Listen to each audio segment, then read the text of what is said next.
Assalamualaikum warahmatullahi wabarakatuh. Perkenalkan, saya Baikita Dwi Ramadhani dari kelas 2A Prodi Pendidikan Informatika. Nah, di sini saya akan menjelaskan pengertian anak Madura di era globalisasi, yaitu merupakan generasi digital natif yang lahir dalam kecanggihan teknologi, berbeda dengan para orang tua yang merupakan generasi digital imigran. Generasi digital imigran masih syarat dan budaya tradisional yang menunjukkan kearifan lokal. Salah satunya nampak dalam kesatuan berbahasa. Kesatuan berbahasa juga menunjukkan nilai Islam. Masyarakat Madura yang mayoritas penduduknya beragama Islam, yang di sisi lain dan perkembangannya zaman bagi generasi digital natif adalah mudahnya berbagai akses informasi, termasuk informasi berkonotasi negatif. Hal itu menjadi salah satu penyebab tergerusnya pola sikap dan perilaku santun berbahasa anak Madura.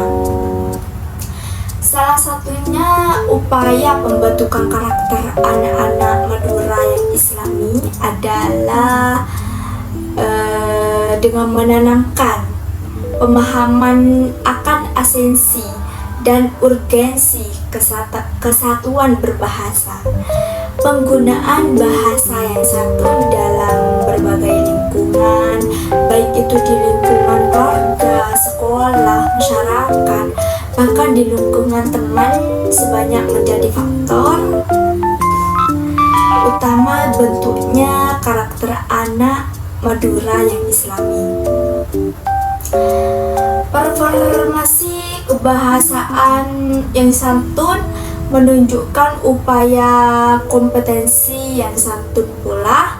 Anak Madura dipahamkan untuk senantiasa menggunakan kata-kata yang santun, karena kata-kata yang santun akan menjadi perbuatan yang santun.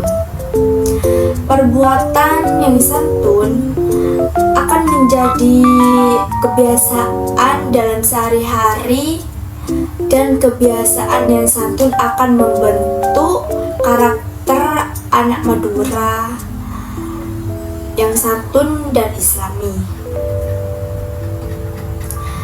Pembentukan karakter anak Islami harus dimulai sejak dini, terutama pada masa pemerolehan bahasa. Anak akan lebih baik, artinya sebelum masuk sekolah masih lebih dominan lingkungan keluarga, maka disitulah fondasi karakter itu dibangun. Dengan dimilikinya karakter Islami akan menjadi perisai bagi anak dalam menjalani kehidupannya, agar setiap perilakunya selalu dalam koridor keislaman, kebenaran, dan kebaikan. Generasi ini yang merupakan digital natif tentu berbeda dengan generasi digital imigran. Generasi orang tua bisa jadi merupakan generasi digital imigran.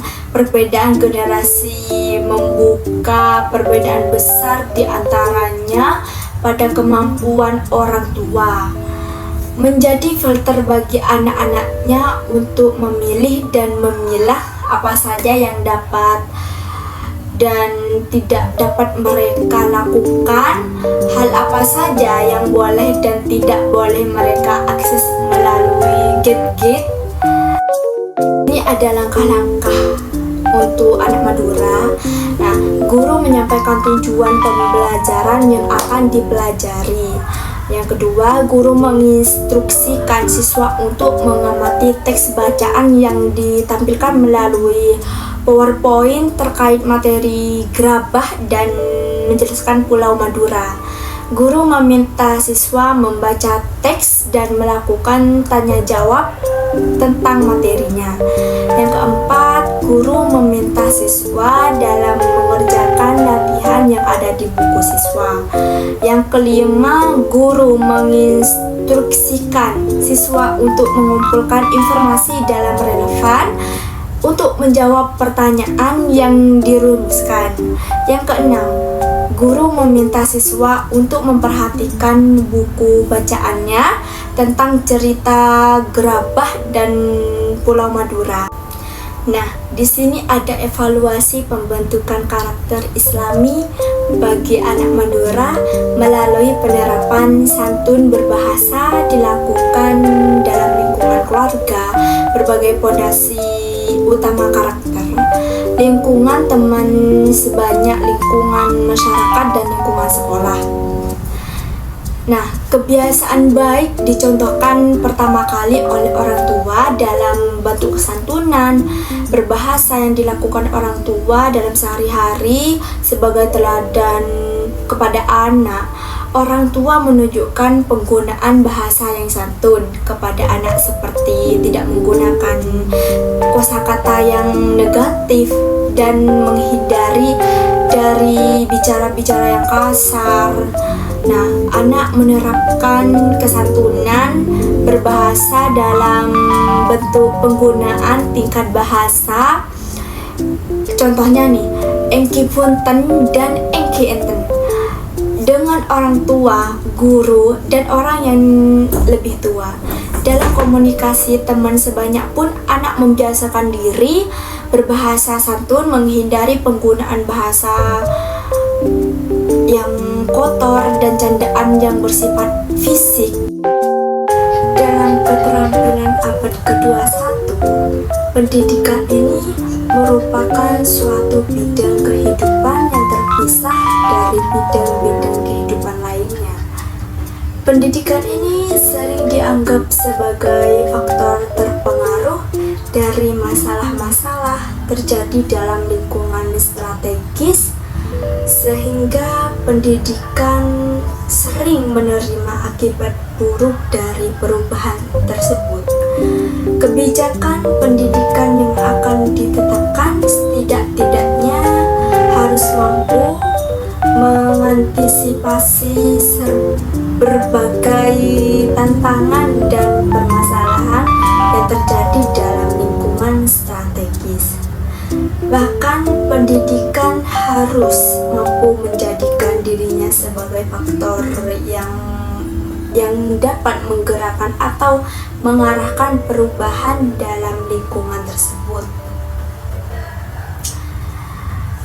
yaitu menerima, menjalankan, dan menghargai ajaran agama yang dianutnya, menunjukkan perilaku jujur, disiplin, santun, percaya diri, peduli, dan bertanggung jawab dalam berinteraksi dengan keluarga, teman, guru, dan tetangga, dan negara. Memahami pengetahuan faktual, konseptual, prosedural, dan metakognitif pada tingkat dasar dengan cara mengamati, menanya, dan mencoba berdasarkan rasa ingin tahu tentang dirinya, makhluk ciptaan Tuhan, dan kegiatan dan benda-benda yang dijumpainya di rumah, di sekolah, dan di tempat bermain.